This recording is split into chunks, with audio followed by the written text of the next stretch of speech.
Shalom, Bapak Ibu Saudara. Kita melanjutkan studi kisah kristalisasi.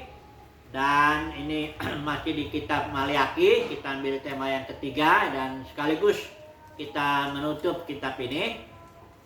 Kita sudah pasal 3 ini, Maliaki 3 ini, tema yang ketiga kita ambil mengenai eskatologi, ya, hal-hal akhir. Terkait tentu kedatangan Tuhan, ya. Di pasal 4 kita tidak perlu baca semuanya, tapi kita perlu juga sedikit mengulang. Pada waktu pembahasan yang kedua kita sudah bahas juga mengenai kedatangan Tuhan. Saya akan bacakan sedikit, mengulang, ya. Kedatangan Tuhan kebaiknya, ya. Kalau saya baca yang pasal 3 itu katakan begini: dan dengan tiba-tiba Tuhan yang sedang kamu cari akan datang ke dalam baitnya, yaitu utusan perjanjian yang kamu rindukan. Lihatlah, dia sudah datang. Ini kedatangannya yang pertama, utusan perjanjian ini kita percaya itu adalah Mesias, ya, Tuhan Yesus Kristus. Mendadak datang ke bait suci di Yerusalem dalam masa pelayanannya itu, dan dia melihat perdagangan di bait suci dan membersihkannya. Itu kedatangannya yang pertama. Kemudian ayat berikutnya kita juga sudah bahas itu, yang kedua dikatakan, tetapi siapakah yang dapat bertahan pada hari kedatangannya, dan siapakah yang dapat tetap berdiri pada saat penampakannya, sebab dia seperti api tukang pemurni dan seperti sabun tukang penatu. Nah, ini berbicara kedatangan kedua yang biasa orang Kristen pahami begitu, yaitu dia datang sebagai api, ya, dikatakan di sini api tukang pemurni, artinya dia memurnikan secara khusus. Di sini dikatakan suku Lewi, ya, yang supaya suku Lewi bisa melayani, mempersembahkan persembahan dengan benar.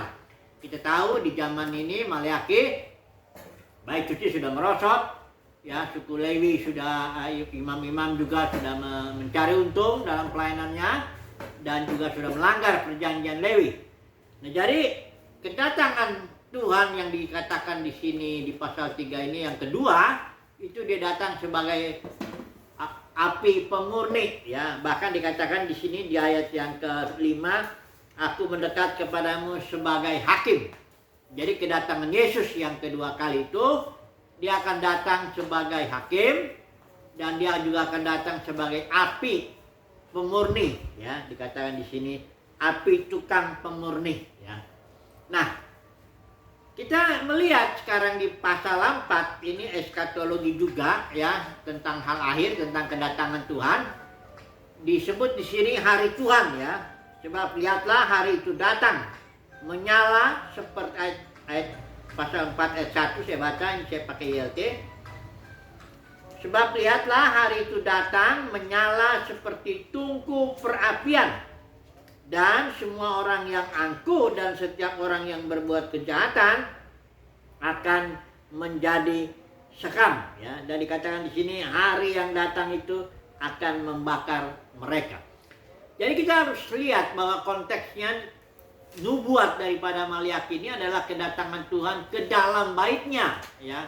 Dan memang Alkitab Perjanjian Baru juga mengatakan bahwa kalau Tuhan datang sebagai hakim, dia akan lebih dulu menghakimi umatnya, ya. Jadi Tuhan Yesus datang ke dunia, ya, atau kedatangan Tuhan kedua kali biasa disebut, itu bukan untuk mengevakuasi orang-orang Kristen diangkut dari bumi terbang ke sana surga, bukan begitu. Tapi dia datang sebagai hakim, dan kita semua harus menghadap tahta pengadilan Kristus untuk mempertanggungjawabkan pekerjaan kita, ya, pelayanan kita juga dan semuanya lah, ya. Nah, dikatakan di sini seperti api, pasal 4 ayat 1, api yang menyala, ya. Ini bukan bicara neraka, ya. Jadi banyak orang berpikir di dalam kitab Wahyu juga ada di situ ungkapan lautan api. Banyak orang berpikir itu adalah neraka, padahal bukan begitu. Lautan api kalau kita lihat di kitab Wahyu itu disebut kematian kedua. Kematian kedua itu bukan juga kematian kedua itu artinya kematian pertama kan Adam. Ya, kematian pertama itu disebabkan oleh Adam di Taman Eden jatuh ke dalam dosa. Jadi firman Tuhan bilang pada hari engkau makannya engkau akan mati. Itulah kematian pertama yang menyebabkan Adam dan seluruh keturunannya jatuh ke dalam alam kematian, alam maut. Ya. Kemudian kematian kedua itu yang dijalankan oleh Adam akhir, yaitu Yesus Kristus. Ini kematian kedua ini mematikan kematian pertama dan seluruh akibatnya. Jadi Yesus itu disebutnya mati sebagai Adam akhir. Ya. Artinya jadi seluruh Adam pertama dan seluruh keturunannya masuk ke dalam Adam akhir ini, mati di kayu salib, dihakimilah di situ. Jadi sebenarnya Yesus itu menjalankan penghakiman seluruh keturunan Adam. Seluruh manusia itu dihakimi di kayu salib. Hanya yang menjalankannya Tuhan Yesus Kristus. Ya. Jadi kematian kedua itu yang adalah lautan api. Kalau sudah baca di Wahyu pasal 22 itu bagian terakhir itu 21-22, itu bukan neraka kekal lautan api itu, tapi lautan api adalah api pemurnian yang berfungsi seperti kematian kedua yang mematikan seluruh akibat daripada kematian pertama itu. Jadi kematian pertama dimatikan oleh kematian kedua, kira-kira begitu, ya. Jadi justru kematian kedua itu atau lautan api justru menyelesaikan persoalan, ya. Kalau sudah lihat dalam Wahyu, coba kita lihat sebentar ya, Wahyu itu ya. Setelah lautan api itu hadirlah langit dan bumi yang baru. Coba dulu kita baca ya, sebentar. Kita lihat dulu. Periksa dulu ya. Wahyu pasal 20. Ya, saya nggak usah baca semuanya lah ya. Di sini ayat 11 ya. Lalu aku melihat tahta putih yang besar. Dia yang duduk di atasnya. Tahta ini bicara otoritas untuk menghakimi. Inilah penghakiman. Lautan api di sini dikatakan ya. Lautan api ini saya bacakan di sini. Lalu maut dan kerajaan maut itu dilemparkanlah ke dalam lautan api. Itulah kematian yang kedua, lautan api. Jadi kematian pertama itu maut ya, upah dosa itu adalah maut. Terus termasuk kerajaannya di situ, kerajaan maut. Itu dimatikan, dilemparkan ke dalam lautan api, mengalami kematian kedua bersama dengan Kristus. Jadi mati, akibatnya habis semuanya. Upah dosa itu maut. Nah, makanya masuk pasal 21 dikatakan di situ di ayat 4, dan ia akan menghapus segala air mata dari mata mereka dan maut tidak akan ada lagi. Upah dosa nggak ada lagi. Karena apa? Sudah dimatikan oleh kematian kedua itu melalui lautan api itu. Jadi lautan api itu bukan neraka kekal. Tapi lautan api itu adalah api pemurnian atau api pemurnian ilahi lah ya. Saya udah sempat nulis itu mengenai itu ya. Yang berfungsi sebagai yang berfungsi mematikan seluruh kematian pertama beserta akibat-akibatnya. Jadi itulah fungsinya tahta ini atau penghakiman Elohim ya. Jadi Yesaya 26 ayat 9 juga mengatakan begitu. Apabila engkau datang menghakimi bumi, maka penduduk dunia akan mengenal apa yang benar. Yesaya 26 ayat 9. Jadi Tuhan Yesus datang menghakimi gereja, umatnya lebih dulu, bukan untuk melempar gereja ke dalam lautan api, tapi supaya gereja belajar apa yang benar ya, belajar bagaimana mempersembahkan persembahan yang berkenan. Kita tahu kan gereja sudah jatuh menjadi puluhan ribu denominasi. Kalau dalam Wahyu pasal 3 itu dijelaskan 3 ajaran palsu itu, Jezebel, Biliam, dan Nikolaus. Ini yang menyebabkan gereja pecah dan akibatnya tidak mungkin mempersembahkan persembahan yang berkenan lagi di hadapan Tuhan ya. Itu sebabnya dunia kekristenan atau gereja, pecahan gereja ini harus dihakimi. Tapi ingat ya, penghakiman itu ada 2 aspek. Yang pertama memang ada sisi penghukumannya, dalam arti apa yang ditabur orang itu yang dituainya ya, karena hukum Taubat tua itu kan berlaku. Tapi sisi yang keduanya bentuknya disiplin, jadi supaya orang mengenal kebenaran atau mengenal apa yang benar. Ini kedatangan yang kedua yang dijelaskan, dinubuatkan dalam kitab Maleakhi, ya. Tapi kita lihat di sini ada dua hamba Tuhan yang disebut ya di sini. Saya bacakan dulu ini bagian terakhir ini ya. Masih eskatologi. Maleakhi 4 ayat 4 dan 5. Saya baca ya pakai versi LT.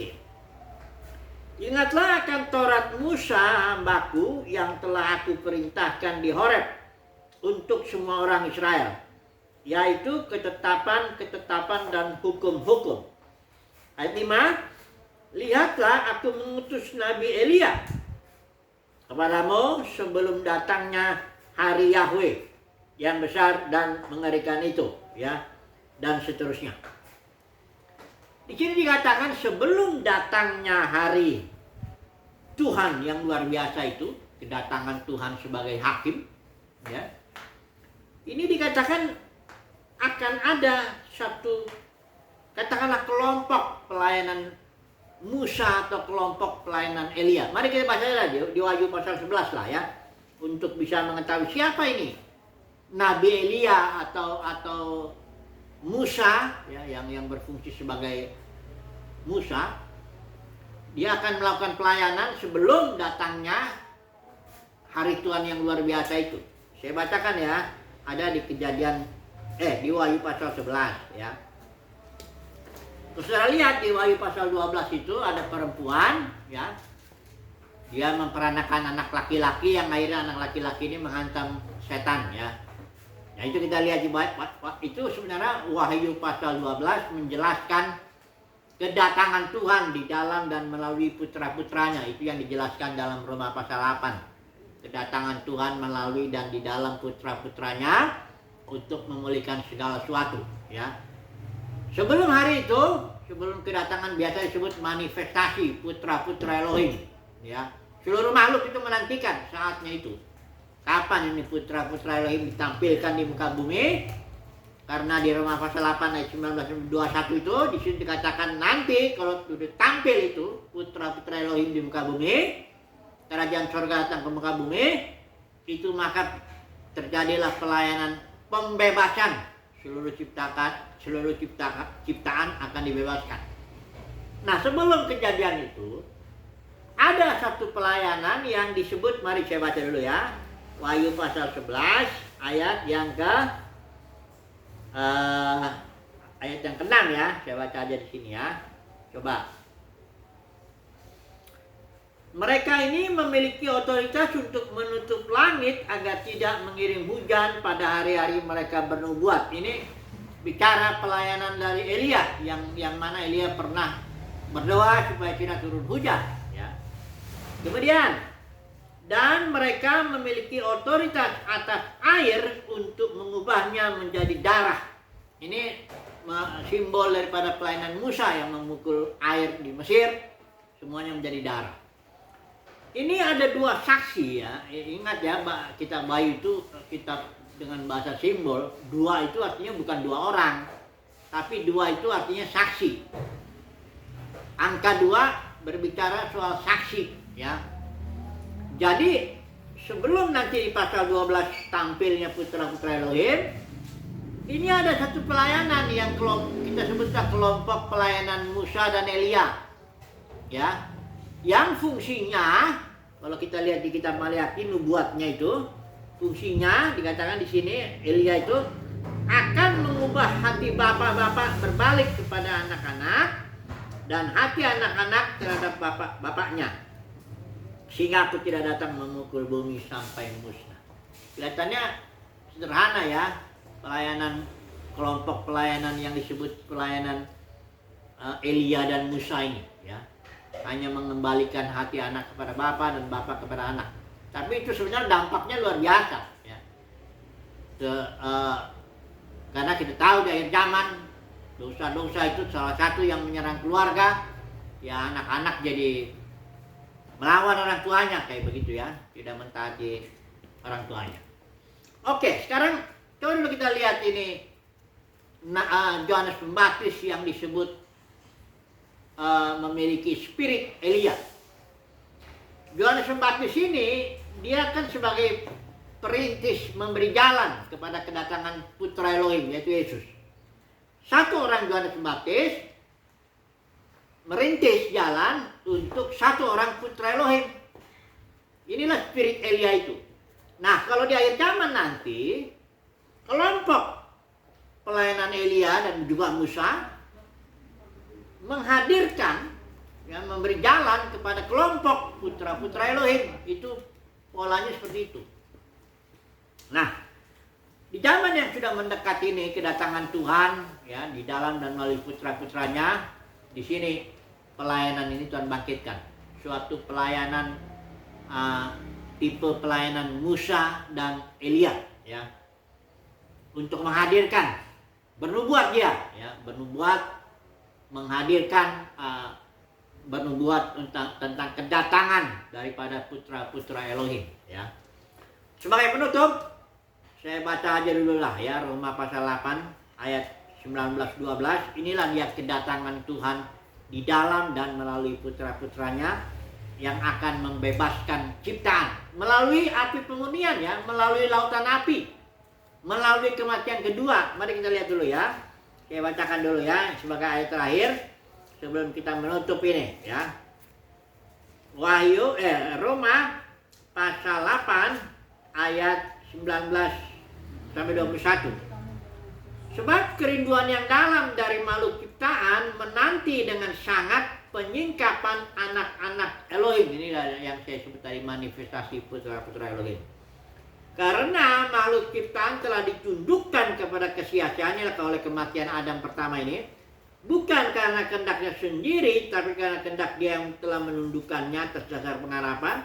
Ayat 21, bahwa makhluk ciptaan itu sendiri juga akan dimerdekakan dari perbudakan kebinasaan kepada kemerdekaan kemuliaan anak-anak Elohim. Jadi artinya seluruh ciptaan akan dibawa masuk ke dalam kemerdekaan kemuliaan putra-putra Elohim. Dengan cara apa? Melalui proses kematian kedua, proses lautan api, ya. Itulah dia terjadi, ya, pemulihan, ya. Kalau kita Wahyu, pokoknya setelah di Wahyu pasal 20 itu penghakiman lautan api, akhirnya menghadirkanlah langit dan bumi yang baru. Jadi kedatangan Tuhan, datang kerajaan surga di muka bumi, kedatangan Tuhan melalui dan di dalam putra-putra Elohim adalah untuk memurnikan atau menjalankan penghakiman sedemikian sehingga hadirlah langit dan bumi yang baru. Ini yang dinubuatkan oleh Maliaki. Haleluya. Amin.